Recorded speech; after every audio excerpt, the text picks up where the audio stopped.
বনি ইসরাইল একটা যুবক, তার নাম জুরাইস। তিনি একজন আবেগ ব্যক্তি। এবাদত বন্দেগী করতে করতে বাড়ির মধ্যে অনেকগুলো লোক লস্করের জন্য জায়গা হয় না, তখন তিনি বাড়িটাকে ত্যাগ করে সামনে একটু দূরে চলে গেলেন, একজন বাইরে চলে গেলেন। এরপরে বাইরে যাওয়ার পরে তিনি একটা ওই জায়গার মধ্যে একটা ঘর বানালেন, তাবু টাঙলেন। টাকার পরে ওই জায়গার মধ্যে ইবাদত বন্দেগী করা শুরু করলেন। ইবাদত বন্দেগী শুরু করতে করতে যখন কয়েকদিন পার হয়ে গেলেন, তখন তার মা মনে মনে চিন্তা করলো, আমার ছেলে অনেক কয়েকদিন হয়ে গেল, আজকে এই জায়গার মধ্যে আমি একটু দেখার জন্য যাব। মা তখন চলে গেলেন। এরপরে মা যখন চলে গেলেন, যাওয়ার পর ওই জায়গার মধ্যে ঘরের মধ্যে জুরাইস তিনি নামাজের মধ্যে দাঁড়ায় গেছেন, নফল ইবাদত দাঁড়ায় গেছেন। এমন সময় জুরাইসের মা গিয়ে ধরে লাগলেন, কোরআন আনতেছেন বা জুরাইস দুয়ারটা খোলাতে, আমি তোর মা এই জায়গায়। কিন্তু জুরাইস মনে চিন্তা করলেন, মোহাম্মদ আমি তো নামাজের মধ্যে দাঁড়াইছি, আর একদিকে আমার মা আসছে, আমি কি করবো? এরকম অনেক কয়েকটা ডাকাডাকির পর যখন দুয়ার খুললো না, সারি শব্দ হইল না, তখন জুরাইস এই জায়গা থেকে পদত্যাগ চলে গেলেন। ওই দিন চলে গেলেন। এরপর আবার কিছুদিন পর আবার আসলেন, আবার ডাকলেন। আবার জুরাইস নামাজের মধ্যেই তার বদলি খুলে দিলেন না।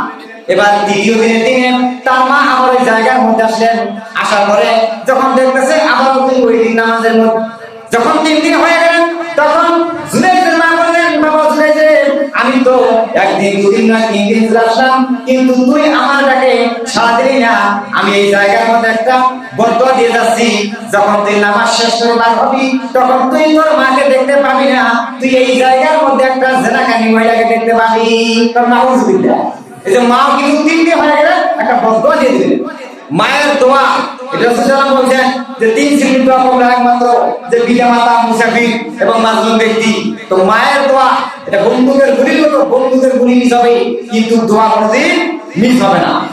এরপরে যে মায়ের দোয়াটা কবুল হয় না, বাস্তব প্রমাণ দেখেন আজকে, যে বদদোয়া করলো কবুল এবং ডাইরেক্ট করলো কবুল। আজ আপনারা সংবাদ পান নাই, পাইছেন, ইউটিউবে দেখবেন, কাবা শরীফের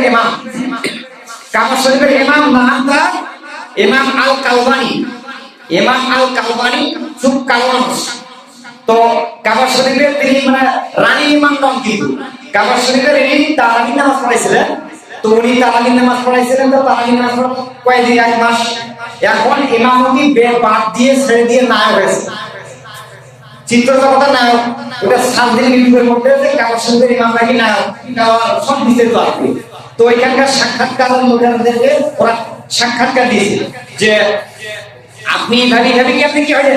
তো সাক্ষাৎকার উনি সমাজে খুব দুষ্ট ছিল, খুব খারাপ ছিল, বদমাশ ছিল, ডাকাতের মতন ব্যবহার ছিল। তো তার মা তাকে বদদোয়া দিয়েছে, যে ইমাম আল কালমানির মা, যে আল্লাহ তাকে তুমি হেদায়েত দাও, তাকে কাবার ইমাম বানায় দাও। মানে বড্ড বেলাতে কথাটা বলছে। দেখেন মায়ের দোয়ার জন্য সে গিয়ে গেছে, কাবার ইমাম হয়েছে, ভালো কথা, কিন্তু সে আবার স্বাভাবিক শেষ পর্যন্ত ওইটা হয়তো আল্লাহ পাক যেটা চাই সেটাই তো ফাআলুলি মা ইউরিদ। আল্লাহ চাইছে তাই আল্লাহ বাদশাকে ফকির বানাইতে পারেন, আবার ফকিরকে বাদশা বানাইতে পারেন। এই জন্য শেষ পর্যন্ত না হয়ে গেছে, এটা আল্লাহ পাকের লীলা খেলা, এটা আমরা বেশি কিছু জানি না। তো ওই জায়গার মধ্যে দেখেন ওনার মা এইরকম দোয়া করছে, আজ এইরকম হয়েছে। এই মা যদি আপনার দোয়া দেয়, তো দোয়া মা ও বাপের দোয়া, দোয়া। এই জন্য আপনি সামান্য বিভিন্ন দেশ থেকে, বিদেশ থেকে হুজুর আসবে, পীর আসবে, এদের কাছে আপনারা লক্ষ লক্ষ টাকা হাতিয়ে দেবেন, সাও দেবেন।